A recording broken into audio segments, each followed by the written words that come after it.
Baik, bismillahirrahmanirrahim. Assalamualaikum warahmatullahi wabarakatuh. Nah, baik pada pertemuan kali ini ya, di mata kuliah literasi teknologi, pertemuan keempat, kita akan membahas tentang literasi informasi digital. Nah, di mana memang untuk beberapa pertemuan ke depan nanti akan dilaksanakan secara daring dan khusus untuk tugas pembuatan buku nanti akan saya buatkan videonya khusus full ya. Pembuatan dari awal dengan sampai akhir menggunakan beberapa tools AI dan yang lainnya gitu ya, cara-caranya untuk tugas, pembuatan buku. Nah, khusus untuk pertemuan sekarang kita akan membahas tentang, materi literasi informasi digital di sini. Nah, Eee, yang pertama, ada beberapa pembahasan yang akan kita bahas ya di pertemuan sekarang. Pertama ada teknik pencarian akademik, kemarin di pertemuan sebelumnya, sebelum puasa sudah dibahas gitu ya, menggunakan beberapa aplikasi seperti Publish or Perish dan yang lainnya. Terus ada beberapa database jurnal ilmiah, kita akan, membedah, mempelajari, atau mungkin juga mengenal gitu ya secara mendasar tentang beberapa database jurnal ilmiah yang sering dipakai gitu. Terus ada evaluasi, kredibilitas, dan, hoaks, informasi, misinformasi di sini. Nah, kita masuk ke tujuan pembelajaran di pertemuan sekarang. Jadi setelah mengikuti perkuliahan saat ini gitu ya, jadi mahasiswa itu nanti diharapkan bisa mencari informasi secara efektif, terutama kalau di dalam, secara akademik itu kita mencari beberapa jurnal referensi yang memang bagus, baik ya, kredibilitas gitu ya, kredibel di sini. Nah, dan, bagaimana menerapkan pencarian informasi akademik yang sistematis dan terarah gitu. Lalu menggunakan database, jadi pemanfaatan database jurnal ilmiah yang mungkin nasional atau internasional, ini juga diperlukan gitu ya. Mungkin banyak kalau di Indonesia atau di nasional itu ada Sinta gitu ya.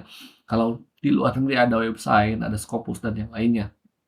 Nah, lalu ada evaluasi kredibilitas di sini. Jadi kita akan menilai ya keandalan, ketepatan informasi secara kritis dan mengenali hoax di sini. Jadi perbedaan informasi valid, hoax, konten yang menyesatkan dan yang lainnya. Karena memang bukan di dalam media sosial saja, bukan di dalam kehidupan sehari-hari saja berita atau yang lainnya.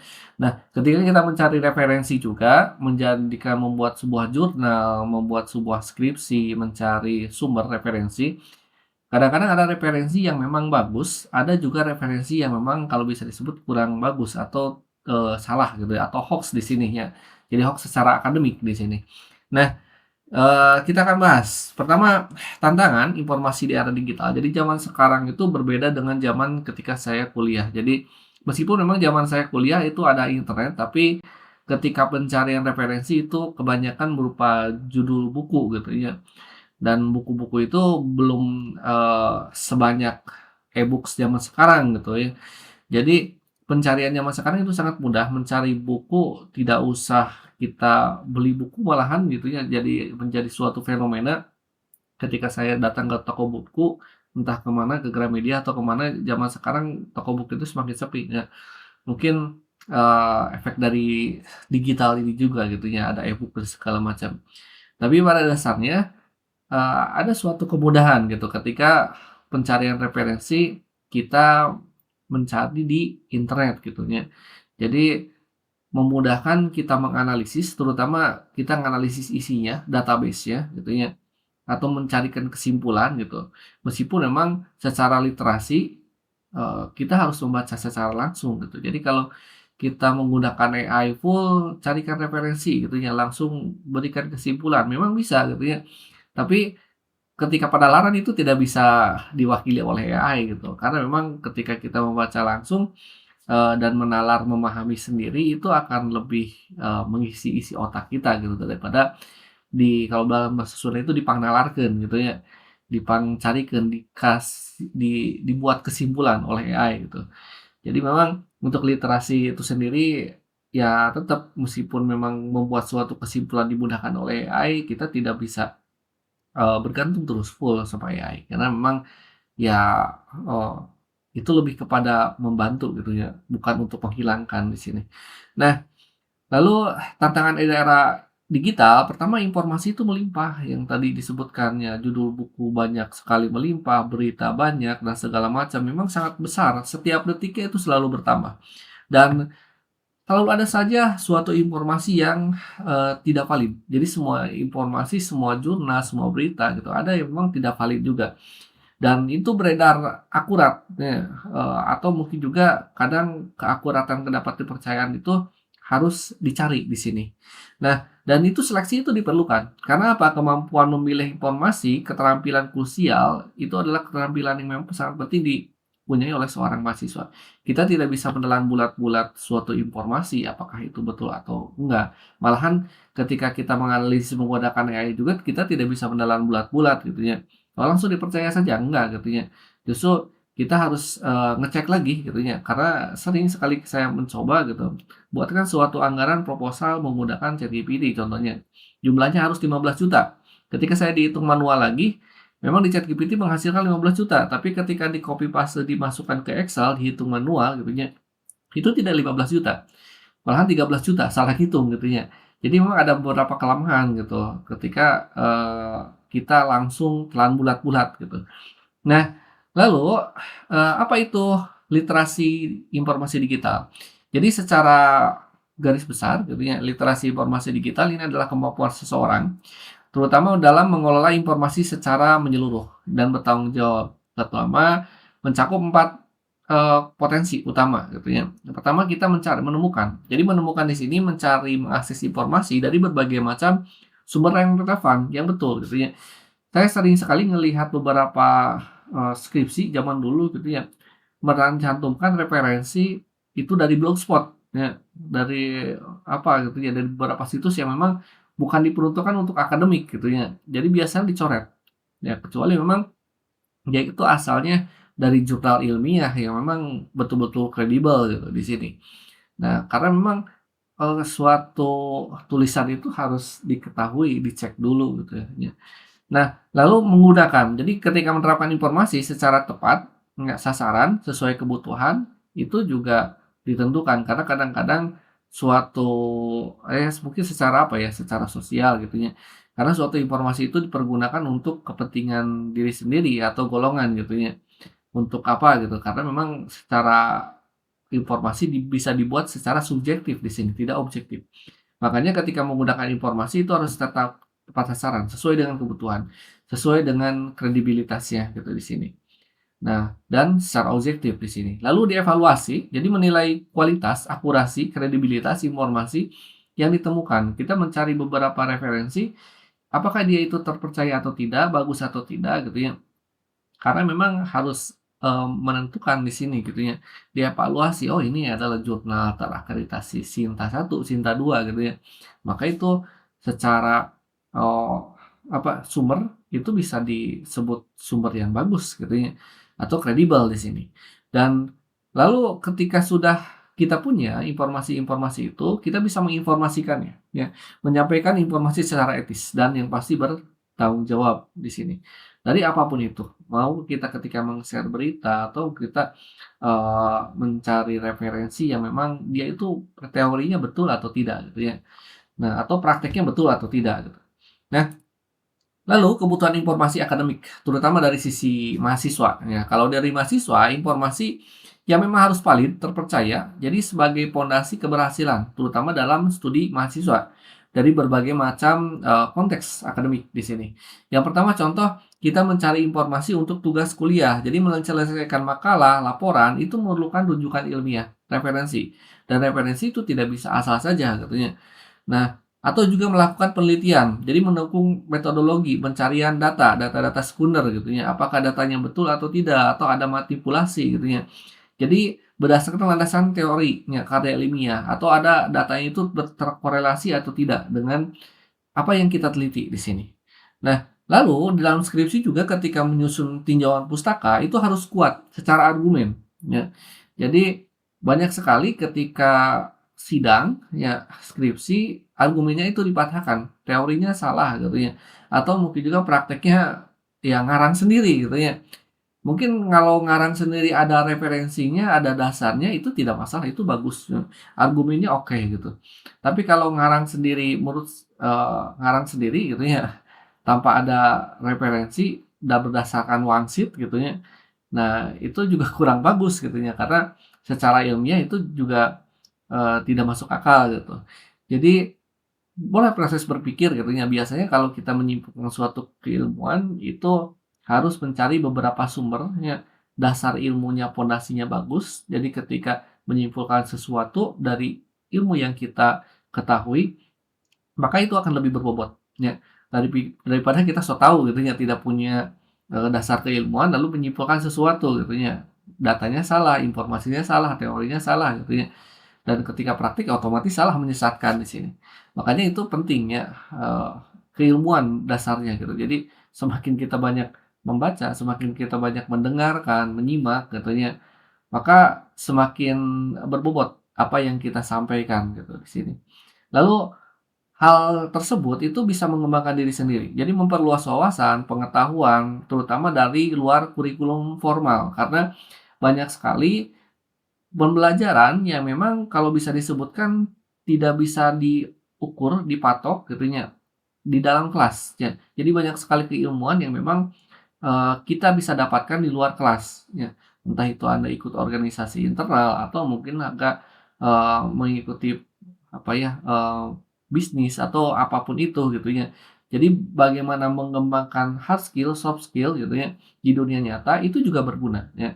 Jadi teori penting, iya penting gitu ya, supaya kita tidak sesat. Karena memang kadang-kadang ketika kita punya, apa ya, kita mendapatkan teori itu sendiri gitu, kita tidak usah datang dari nol, ya. Jadi kita sudah belajar dari pengalaman orang-orang terdahulu yang memang mungkin dia itu langkahnya sudah langkah 1000, kita sudah tahu ilmunya, langkah dari 1000 itu, maka kita tinggal lanjutkan saja, ya.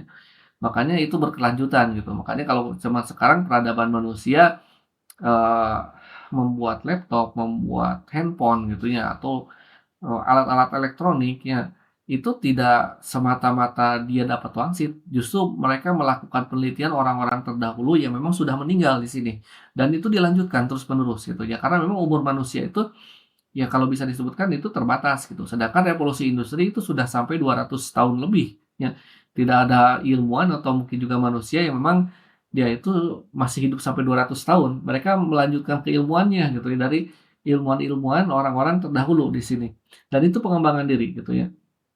Nah, lalu, teknik pencarian informasi, pertama tentukan dulu topik, kita fokus dulu topiknya itu kemana gitu ya. Nah, jadi harus spesifik, harus detail, intinya apa gitu ya. Dan, hal-hal tersebut semakin detail, maka semakin tajam yang akan kita teliti, yang akan kita, cari di sini. Nah, dan kalau, tidak tajam, maka itu akan menjadi kebingungan, akan bias di sini. Lalu ketika kita sudah menentukan topik, judul, ya, contoh dalam skripsi atau dalam apapun itu, pilih kata kuncinya, ya. Nah, di sini tentukan kata kunci utama, jadi sinonimnya. Jadi kalau bisa disebutkan kata kunci ini juga akan menentukan, novelty ya, kalau di dalam jurnal itu termasuk apakah kebaharuan dari penelitian kita itu bagus atau tidak gitu ya, terbaru atau tidak, atau sudah usang. Karena memang kita tidak bisa yang tadi disebutkan, orang lain sudah tahu teorinya gitu ya, ilmunya sampai 1000 langkah, kita novelty-nya masih sampai 500 ya, masih langkah ke 500. Jadi ya sudah ketinggalan dengan orang lain gitu. Tapi kalau orang lain sudah 1000 langkah gitu ya, kita lihat, oh novelty di sini sudah 1050 gitu ya. Kita langkahnya sudah 1050, maka itu akan di apa ya, kalau bisa disebutkan akan disetujui ya. Jadi kebaharuan penelitian itu juga akan menentukan dan dasarnya itu memang kebanyakan itu dari topik ya dan dari kata kunci gitu ya. Nah, lalu gunakan juga mesin pencarian. Di sini kalau kemarin dibahas itu kita menggunakan Publish or Perish. Jadi pemanfaatan berbagai mesin pencarian database akademik itu sebenarnya sudah banyak. Anda menggunakan Elsevier gitu ya atau mungkin juga menggunakan ya Mendeley atau Atacomni itu juga sama sebenarnya. Nah, lalu sharing hasilnya. Jadi kita evaluasi kredibilitasnya, tanggal publikasinya, penelitiannya itu terdahulu atau tidak gitu ya, atau mungkin juga terbaru atau tidak ya, kredibel atau tidak gitu. Karena kadang-kadang memang, banyak sekali pertimbangan gitu. Kalau untuk menentukan kebaharuan yang terbaru iya boleh gitu ya, tapi basic-nya, dasarnya itu referensinya dari mana gitu. Biasanya kalau kita menggunakan post viewer itu kita akan tahu gitu ya, berdasarkan dari, penggambaran referensi ya, silsilahnya gitu ya, itu akan, ketahuan ya, ketahuan, oh ini kredibelnya, dasarnya referensinya dari tahun 2020 dari tahun 2080, dari 1800, 1980 gitu ya. Nah, tahun 80-an atau mungkin juga nanti tahun 70-an di sini. Jadi secara berurut di sininya. Dan langkah-langkah di sini secara sistematis dan mampu mahasiswa itu menemukan informasi yang tepat, relevan, berkualitas dan lebih efisien di sini. Nah, lalu gunakan kata kunci yang tepat. Jadi kata kunci itu harus spesifik di sini. Jadi gunakan kata kunci yang memang umum ya dalam pencarian supaya lebih terarah. Kalau kemarin Anda menggunakan publish or perish, bisa cari kata kunci yang memang umum di sini gitu ya. Jadi kalau mencari kata kunci yang lebih apa ya, lebih sulit ya, maka pencarian juga akan lebih sulit juga. Mungkin akan mendapatkan sedikit jurnal di sini. Nah, lebih bagus lagi Anda menggunakan, bahasa Inggris, ya. Jadi jurnal-jurnal ilmiah ketika menggunakan kata kunci berbasis bahasa Inggris, ya, karena memang menjadikan, apa ya, literatur internasional di sini bahasa Inggris ini. Dan yang tersedia itu banyak. Jadi ketika menggunakan kata kunci bahasa Indonesia, itu akan lebih sedikit karena memang cuma bersifat lokal saja. Tapi ketika kata kunci bersifat Inggris, maka mungkin semua negara juga akan juga bergabung tentunya, jurnal-jurnal dari berbagai macam negara kita akan dapatkan di sini. Nah, lalu kita juga gunakan juga sinonim di sini, jadi variasi kata kunci ini untuk memperluas cakupan dari hasil pencarian. Dan istilah ilmiah itu harus diterminologikan, diprioritaskan di sini. Jadi dalam akademik, terminologi akademik ini yang diakui dalam bidang ilmu terkait, sesuai gitu ya. Karena kadang-kadang ada beberapa istilah akademik. Kalau saya mungkin secara informatikaan kita tidak tahu ya jenis-jenis, apa ya, nama-nama ilmiah tanaman yang mungkin dari bidang pertanian atau apapun itu. Karena memang nama-nama, ilmiah tanaman itu dipelajari di pertanian. Sedangkan istilah-istilah IT mungkin saya pelajari gitu di sini untuk kata kuncinya. Karena setiap kata kunci itu, setiap kata-kata ilmiah itu, setiap jurusan itu berbeda-beda gitu ya. Dan nanti akan terkait dalam bidang ilmu terkait ya. Contohnya kalau seandainya di sini dalam informatika, digital literasi and mahasiswa Indonesia gitu ya. Nah, jadi lebih efektif dibandingkan ya. Jadi sekedar mengetik literasi digital saja itu akan sedikit. Tapi kalau digital literasi itu akan lebih banyak di sini. Nah, lalu, eee, kalau di dalam informatika ada beberapa algoritma gitu ya. Nah, di sini ada teknik Boolean search di sini ya. Jadi teknik Boolean search di sini adalah menggunakan operator Boolean ya, dalam logika matematika itu mungkin menggunakan, dasar basic logika matematika ya, 1 dan 0 biner di sini. Nanti perhitungannya menggunakan logika ada and, or, not gitu ya. Jadi ada tambah, ya, ada kali gitu ya, dan ada negasi di sini. Nah, jadi operator boolean ini memungkinkan pencarian yang memang jauh jauh lebih presisi, ya terutama dalam database gitu. Nah, dengan kombinasi yang tepat, ya terutama dalam pencarian lebih efisien dan lebih relevan. Contohnya, dan gitu ya, digital literasi dan edukasi. Ya, menggunakan operator and ini akan mencari 2 bagian dari digital literasi dan edukasi gitu ya. Nah, ada juga or di sini, jadi, salah satu ya, jadi literasi atau information skill di sini. Jadi bisa dipilih salah satu atau mungkin juga, yang dia itu mencari tapi tidak harus harus spesifik, ya, tidak boleh dicari satu hal. Jadi dinegasikan, di-note-kan di sini. Jadi media literasi tapi bukan dari televisi, not television di sini gitu ya.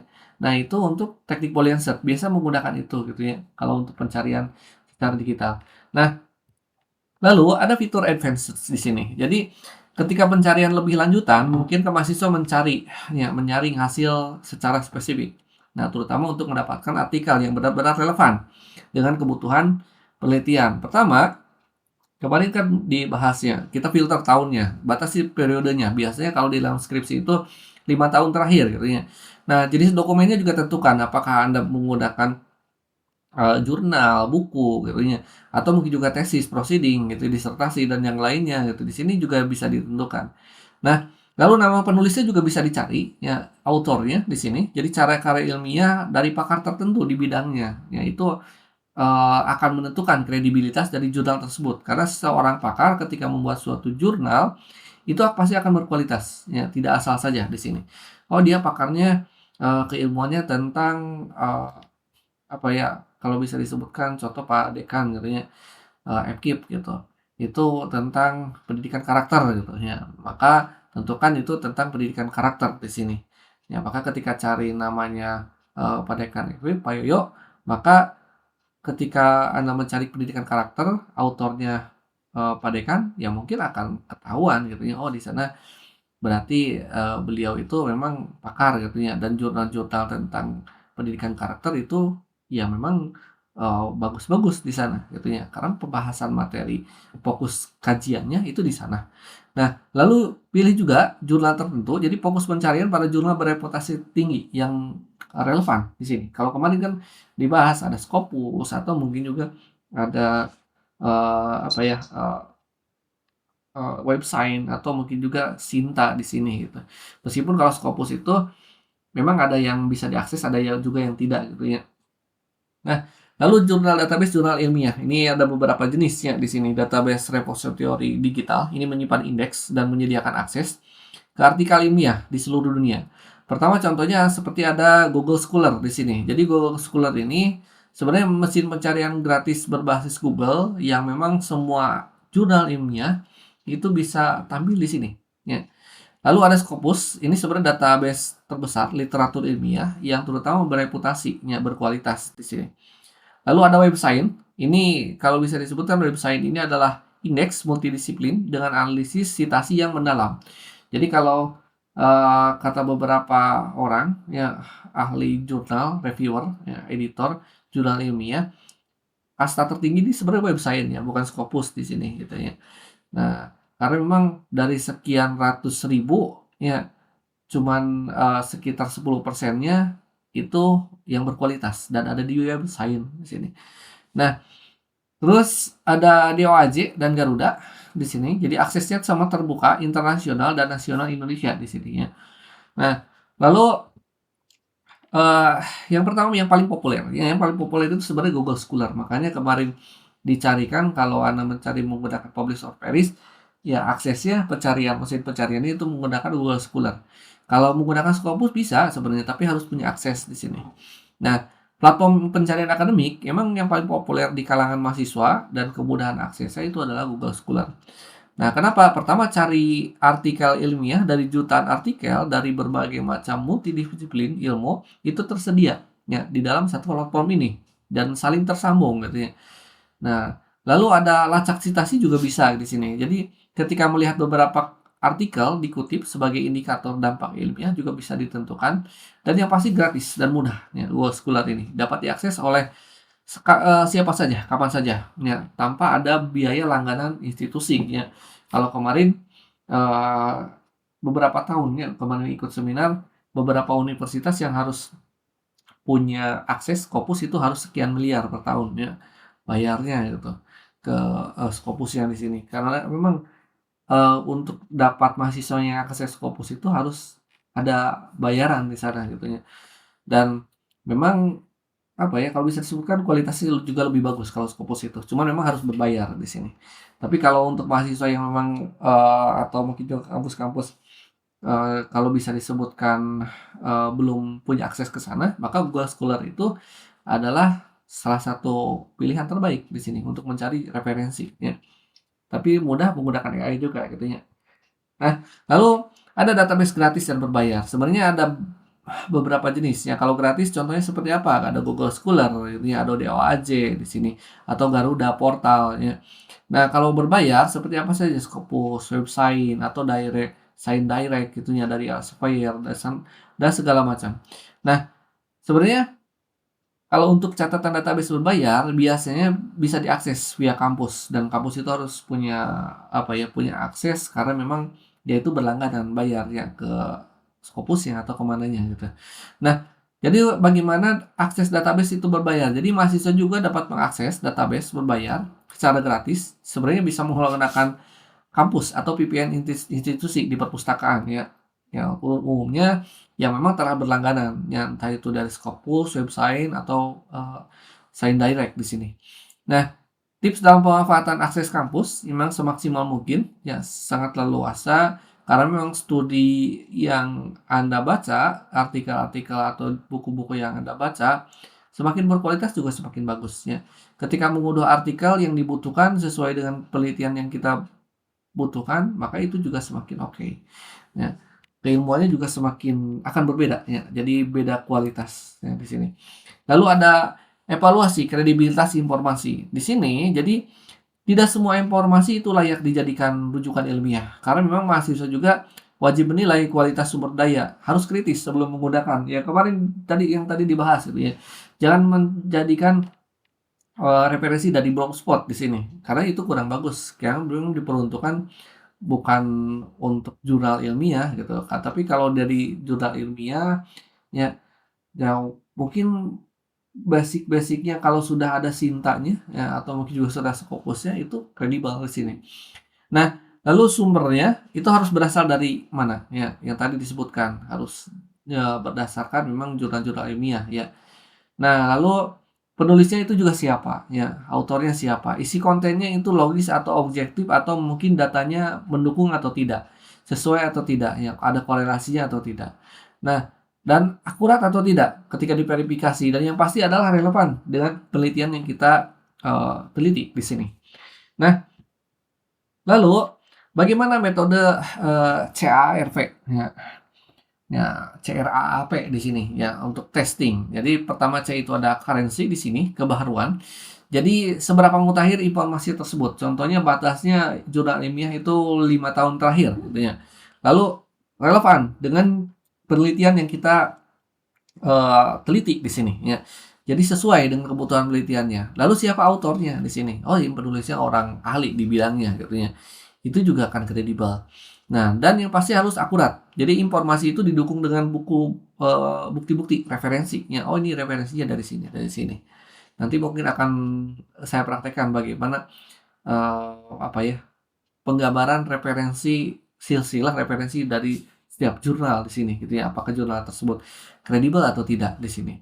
Nah, lalu ada purpose di sini adalah tujuan informasi itu diterbitkan, itu diperuntukkan untuk apa? Karena memang ada beberapa karya ilmiah gitu ya, tapi apa ya, kalau seandainya sumbernya kurang bagus itu juga tidak kredibel gitu ya.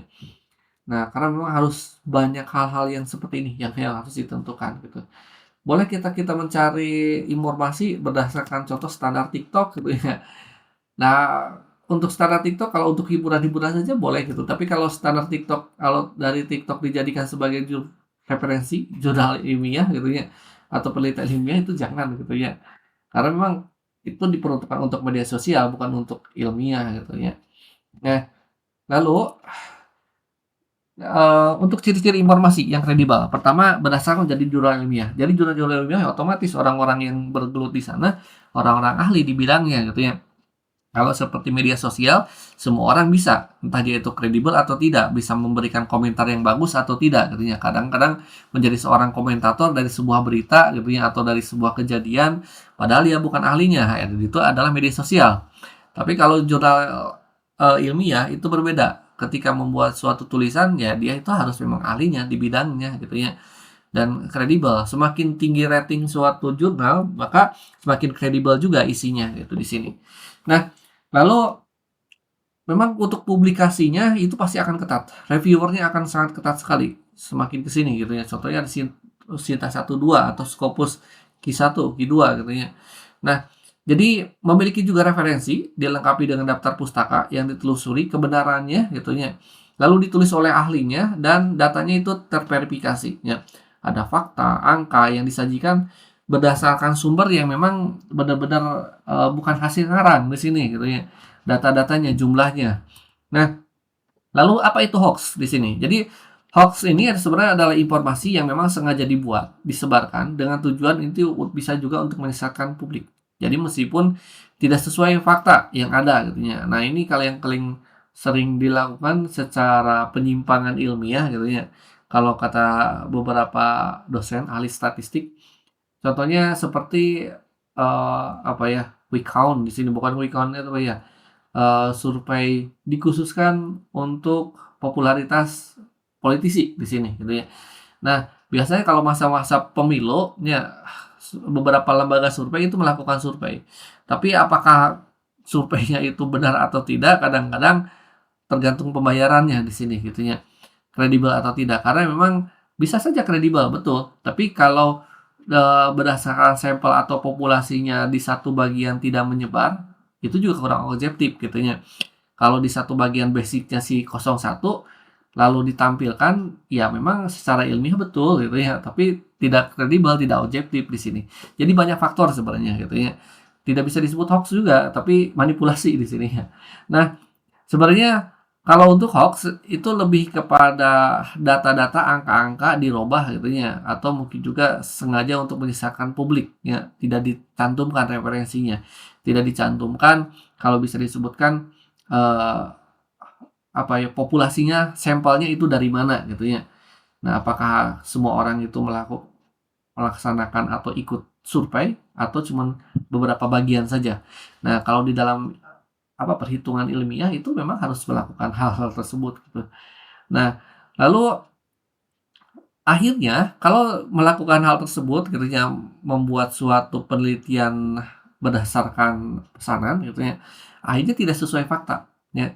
Jadi konten-konten yang disajikan itu bertentangan dengan data realitas yang terverifikasi. Nah, contohnya apa? Ya mungkin kalau beberapa apa ya, orang gitu ya, kesejahteraan guru, naik gitu ya. Nah, akhirnya, disebutkan naik tapi faktanya tidak benar, ya berarti itu bisa tidak sesuai dengan fakta gitu ya. Lalu bisa juga informasi itu menyesatkan. Jadi sengaja dirancang untuk menciptakan kebingungan atau juga kadang ketakutan ya atau kesalahpahaman di dalam masyarakat di sini.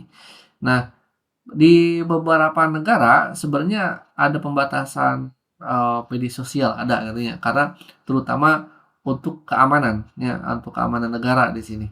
Jadi contohnya seperti di Cina ya, beberapa pernah seorang konten kreator itu pernah apa ya, mengemukakan suatu fakta. Di Cina itu rakyatnya itu tidak boleh kritik. Jadi kalau ketika ngekritik terjadi suatu chaos ya, rakyatnya banyak, itu akan kacau.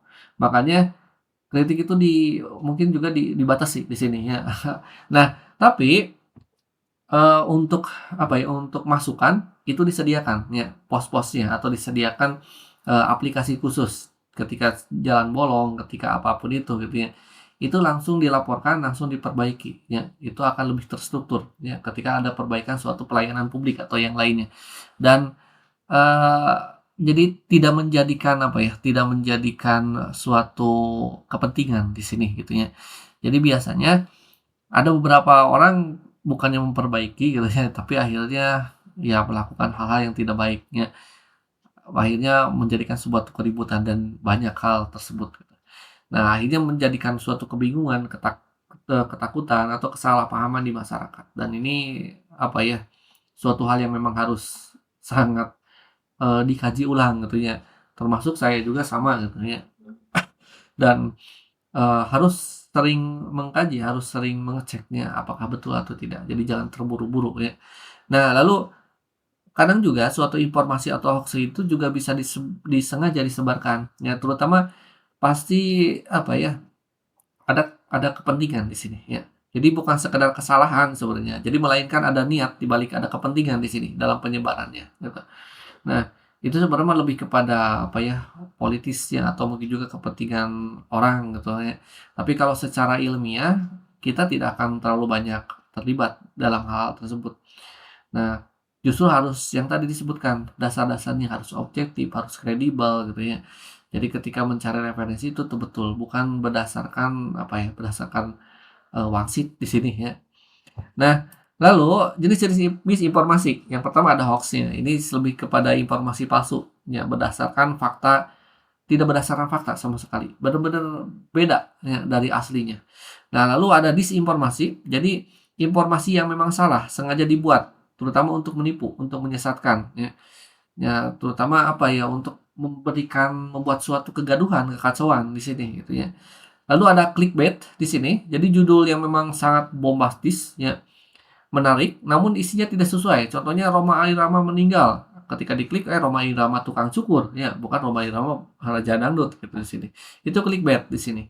Lalu ada yang paling berbahaya sekarang itu ada deepfakes ya. Jadi manipulasi video ya, gambar berbasis AI ya, itu semakin ke sini semakin nyata gitu ya. Kalau zaman-zaman dulu itu mudah sekali ya mencari, apa ya, membedakan antara video AI dan bukan. Zaman sekarang AI itu semakin smooth ya, semakin sulit dibedakan gitu. Malahan deepfakes juga sangat, kuat sekali zaman sekarang gitu. Nah, makanya itu juga hati-hati ya, dicek gitu. Nah, dari bisa menggunakan berbagai macam metode sebenarnya gitu ya, terutama dari ahli telematika ya. Nah, lalu cara mengenali dan menghindari hoax di sini, pertama yang dasarnya itu adalah cari sumbernya, periksa sumbernya, ya. Sumber jurnalnya betul atau tidak gitu ya. Nah, atau mungkin juga asal saja gitu, itu juga tidak boleh gitu. Apakah, cek tanggalnya ya, apakah tanggalnya relevan atau tidak, masalahnya sudah selesai atau tidak, penelitiannya sudah, eee, apa ya, sudah sempurna atau tidak gitu ya, atau sudah tidak relevan atau tidak gitu ya. Contohnya Anda meneliti tentang eee, SMS gitu ya. Nah, sedangkan orang lain sudah meneliti tentang WA, Telegram, dan yang lainnya gitu, maka itu sudah ketinggalan zaman di sini. Nah, lalu bandingkan juga sumbernya dari berbagai macam sumber ya, dan waspadai judul di sini supaya tidak clickbait di sini ya. Jadi harus cek dulu isi jurnalnya, oh ini bagus atau tidak, sesuai dengan atau tidak dengan penelitian yang kita gunakan gitu ya. Lalu gunakan fakta checking di sini. Jadi, apakah referensinya itu benar, bagus, terpercaya, bukan hoax gitu ya. Itu bisa diceknya faktanya. Nah, lalu apa tools-nya untuk pengecekan, fakta ya yang bisa digunakan? Ya, ini ada beberapa tools untuk mengecek apakah informasi yang, disebar itu bisa kita percayai atau tidak gitu ya. Atau hoax atau tidak di sini. Pertama ada Google Fact Checks di sini, sediakan oleh Google sebenarnya. Jadi ini adalah alat pencarian klaim yang memang telah diverifikasi oleh berbagai macam lembaga. Ya, ini kita bisa menemukan fakta-faktanya, ini apakah hoax atau tidak, benar atau tidak gitu ya, itu bisa dicek di sini. Lalu ada Turnback Hoax di sini, jadi platform cek data nasional dari masyarakat anti fitnah Indonesia di sini gitu ya, ada juga di sini. Terus ada Snopes di sini, ini adalah salah satu situs fakta checking tertua yang terpercaya di dunia ya. Dan ada Kominfo. Kominfo juga sebenarnya, menyediakan di sini. Jadi portal resmi pemerintah Indonesia untuk pelaporan atau pengecekan, informasi berita itu hoax atau tidaknya di sini. Nah, dan kesimpulan jadi, yang pasti secara informasi digital itu harus sering sharing, ya, sebelum dipercaya atau sebelum disebarkan. Dan tekniknya harus tepat, ya, gunakan keyword atau yang tadi menggunakan boolean search gitu ya, atau advanced search di sini untuk, kita mencari hasil yang memang lebih optimal. Dan cari sumber ilmiah yang memang dia itu terpercaya, diprioritaskan, ya. Memang sebagai rujukan akademik yang memang dia itu benar-benar, menjadi suatu hal yang, jadi referensi banyak orang di sini, ahlinya, pakarnya. Dan evaluasi yang tadinya ada CARAAP gitu ya, ini untuk testing dan menggunakan tool, pencarian fakta juga, terutama untuk keseharian di sini. Kalau untuk, jurnal ilmiah ya menggunakan metode tadi ya, CARAAP gitu ya. Nah, dan memang semakin kritis mahasiswa ya dalam pencarian menggunakan informasi, ini akan semakin bagus juga gitu ya. Nanti juga pasti akan ngalamin di sini. Terutama, dalam apa ya, pencarian informasi, betul atau tidaknya ya. Kalau dalam ilmu medis gitu ya, apakah mitos, apakah fakta gitu ya terhadap suatu penyakit atau apa, itu sebenarnya adalah suatu rujukan ilmiah gitu ya, fakta-fakta ilmiah tentang kesehatan atau yang lainnya. Nah, baik itu saja. Terima kasih atas perhatiannya. Saya tutup. Wabillahi taufiq wal hidayah. Wassalamualaikum warahmatullahi wabarakatuh.